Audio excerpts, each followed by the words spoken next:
So just another quick tip for you guys. It's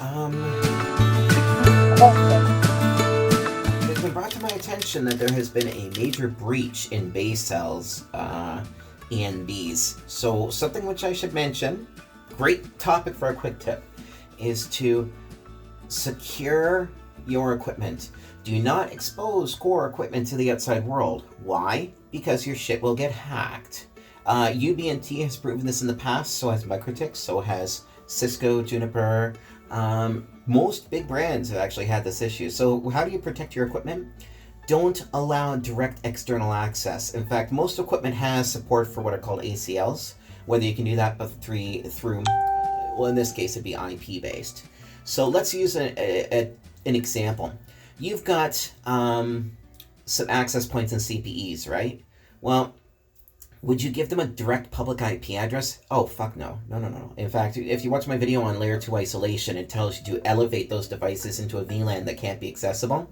Then you can firewall all those devices so that they're only accessible from specific IP ranges, or specific IP addresses being your management servers and your workstations that you would actually access them from.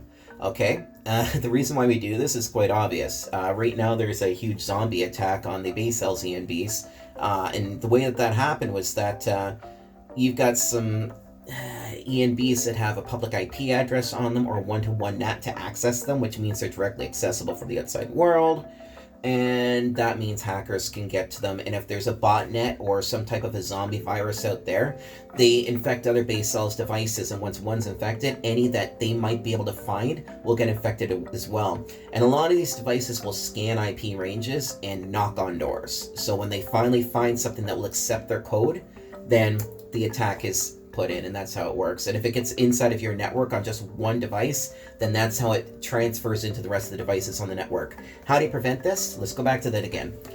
All of your management devices should have a internal IP address, not a public, and those ranges should be completely inaccessible from anything except your management servers or management devices. Your management servers being Nagios, Zabbix, UNMS, Dude, CN Maestro, right?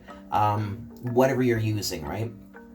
And then the actual administrative management devices like your workstations or laptops. So you can actually, for example, your office, let's say your office router has a internal IP on its WAN interface, so say just 10.143.0.2, okay? So you can say specifically that that IP address is allowed to access all these devices in your firewall rules or in the access control list that's built into these devices. That's why you see, an IP range function in there. We'll go back to Microtix. I know that one inside and out. If you go under IP services in your Microtix as an example, you'll see that you can enter a subnet or IP address for each of the services that you want to have access to, like Winbox or SSH, and then you turn off the rest that you don't need to prevent people from hacking into them. Okay? All right, does that make sense? So, that being said, then you're going to ask, how do you get into your Microtix? And that's where you would VPN into your network to gain access to devices for administration, or if you're part of your network, then again, an ACL to get into the devices. So there you go, there's today's quick tip. Secure your shit, don't allow it access to the outside world, or you're going to get hacked, and then you look like, well, you look foolish. And to the individuals out there who came forward to me to discuss this with me, this really sucks, and I feel for you.